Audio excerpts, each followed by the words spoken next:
One of my favorite business quotes applies incredibly well to dating, and that is, the strategy to find an amazing opportunity is lots of saying yes, exploring widely, and then the strategy to make the most of an amazing opportunity is lots of saying no and remaining focused.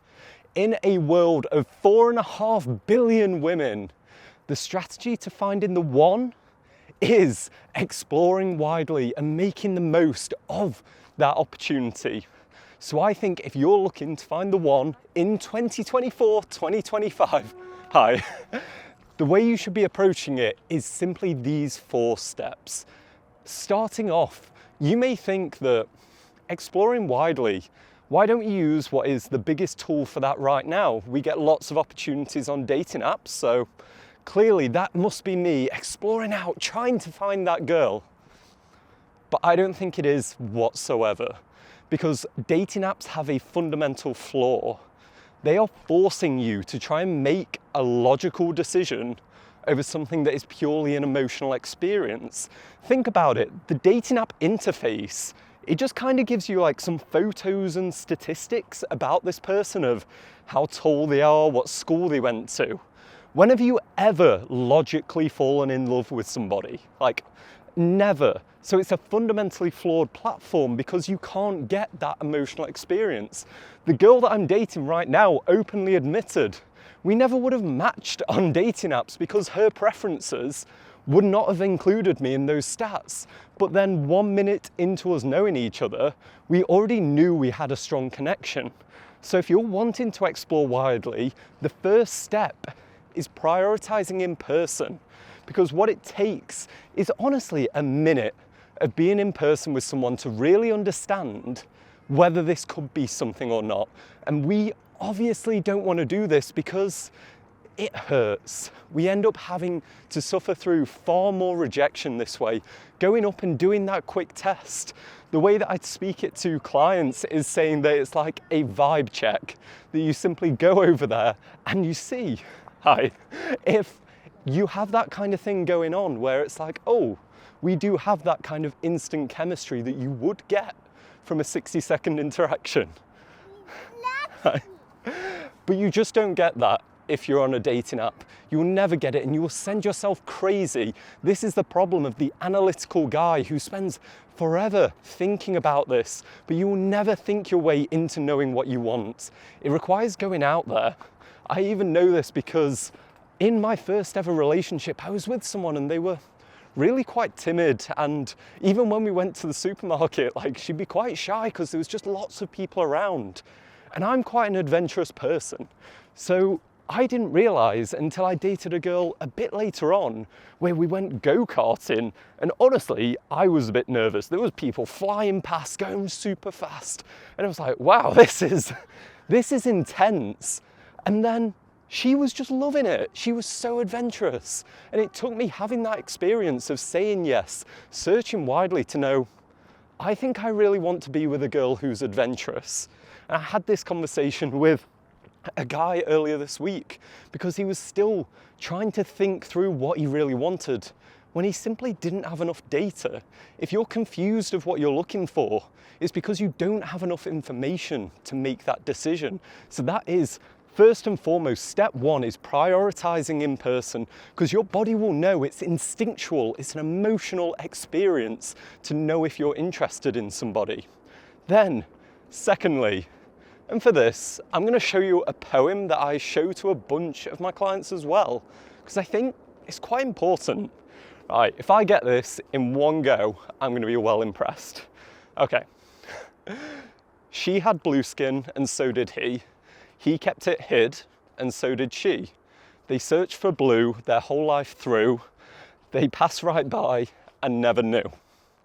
The reason that I adore this poem, the reason that I think everyone in dating should understand, read it over and over again and think about it, is because it's patching the hole of modern society where we have become criminally detached from authenticity, and it's left us struggling to find people we're compatible with because social media posts all of our life in infinite permanence on there all the time. So we've ended up hiding ourselves out of fear of not wanting to be seen this thing or that thing.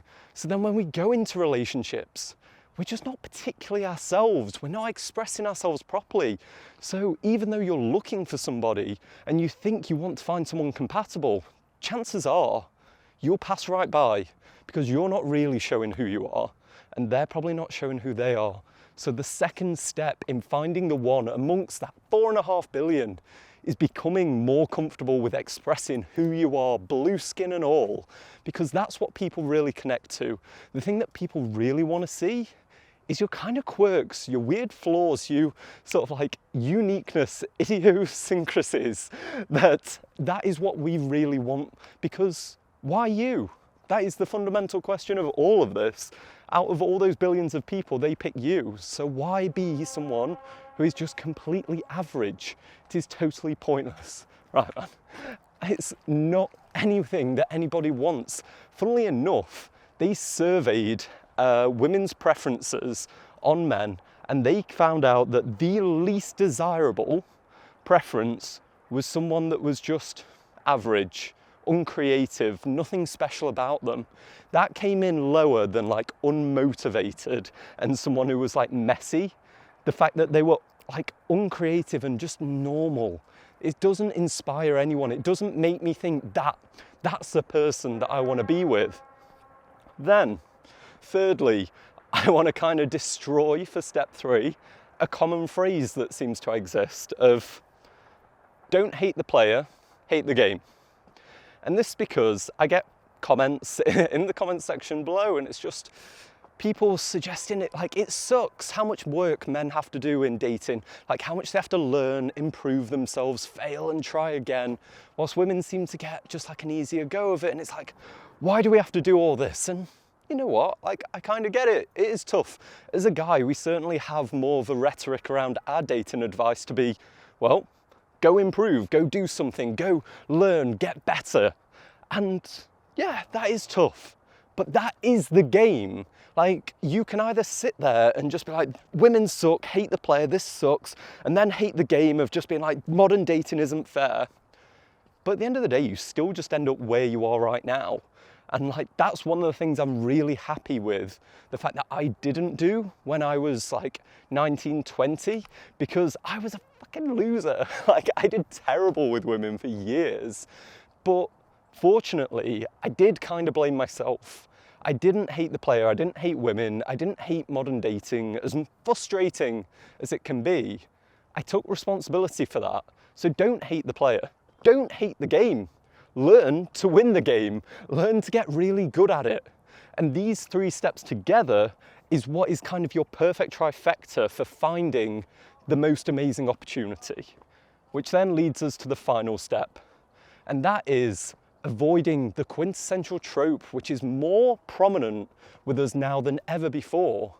And that is the grass is greener effect. That once you've found that amazing opportunity, you've found someone to date, then suddenly you're just falling into this trap of believing like, oh, well, if I go swiping or if I look on Insta, there's all these beautiful, amazing women in my area that I could be in a relationship with. It's tough now, genuinely, and I do get that. It does feel like there is just so many options and we get paralyzed by this choice. But it is only one thing, finding that amazing girl. The job isn't done there.